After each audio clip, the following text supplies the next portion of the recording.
அந்த இருட்டுக்குள்ள இந்த தம் சைஸ்ல ஒன்று அழகா உட்காந்துருக்கு. இப்படி விஷுவலைஸ் பண்ணி பாருங்க. ஸோ ஒரு விளக்கேற்றி வச்சுக்கோங்க.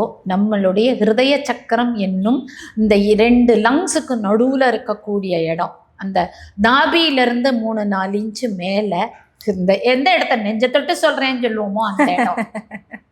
எதுக்கு நம்ம நெஞ்சத்தொட்டு சொல்கிறேன்னு சொல்கிறோம்னா, நமக்குள்ள இருக்கக்கூடிய பரபிரம்மத்தை தொட்டு சொல்றது தான்.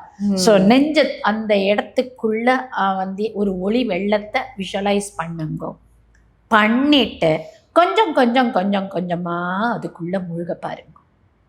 உள்ள அந்த லைட்டுக்குள்ளே முழுக முழுக முழுக முழுக முழுக முழுக அங்கே ஒரு சரவணன் அழகாக உட்காந்துருக்கான், சண்முகன் உட்காந்துருக்கான். இப்போ அவனுக்கு என்ன பண்ணணும் அடுத்த கேள்வி பார்த்துட்டேன்.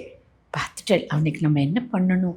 ஒரு கெஸ்ட்டு மாதிரி நினச்சிக்கோங்க. உங்கள் வீட்டுக்கு வந்த கெஸ்ட்டுக்கு என்ன பண்ணுவோம்? தண்ணி கொடுப்போமா, உட்காருங்கன்னு சொல்லுவோமா, சாப்பிட்றீங்களா, ஏதாவது என்ன வேலையாக வந்தீங்க, இல்லைப்பா அவனை சும்மா பார்க்க தான் வந்தேன், சரி உட்காருங்க நம்ம பேசுவோம், இப்படியெல்லாம் அவனோட உறவு கொண்டாடுங்க. எப்படி?